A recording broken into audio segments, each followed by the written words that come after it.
Hello, Roger Bisbee here from the Skill Builder channel. Got another little Ask Skill Builder here. This one comes from Kevin, and he's got this little outhouse here, and when we look in it we see that he's got a little trapdoor in the corner. Now this is divided into two, this outhouse, so this would be the right hand side, and when he takes the trapdoor up, what he can see below him down in that murky depths is water, flooded. Now the trouble is that that water probably isn't doing any harm down there, but what it's doing is it's rotting the timbers in the floor, and it all had to be replaced recently, and he reckons that if that water stays there it will continue to rot the timbers. But you know, I said to him, okay, just go down to Screwfix tool station, somewhere like that, pick yourself up a pump, sort of 35 quid, submersible pump, drop it in there and it'll clear that water in no time.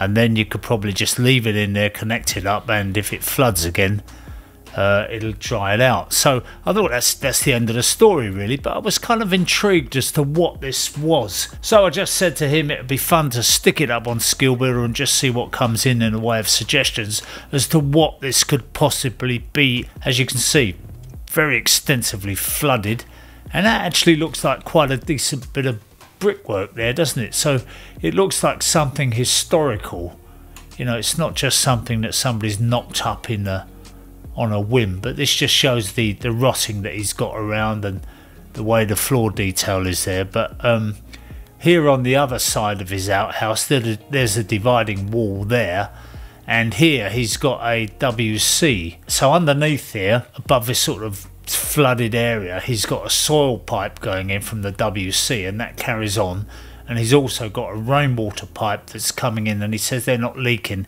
despite the fact you can see a lot of duct tape around there and you think okay, maybe they're leaking, but he's saying no, they're not leaking. What he thinks that is that's just rainwater that's flooded, but apparently this lot goes away, the rainwater, the basin from there, and everything else goes into the foul drain, so he's not worried about that plumbing as such, even though it's not pretty. Here he's got another indication of it, but I was thinking, what is all this? Why did they put this in? And then I saw this, and this is obviously a wine rack, and I thought maybe somebody just built this as a wine cellar. Maybe they got an extensive wine collection and they needed somewhere to store it, but you can't actually imagine that this was built just for the wine. As I say, the brickwork in it looks too good for that, doesn't it? That looks like a proper pro job. And down there I think we can just see an underground pipe going in, so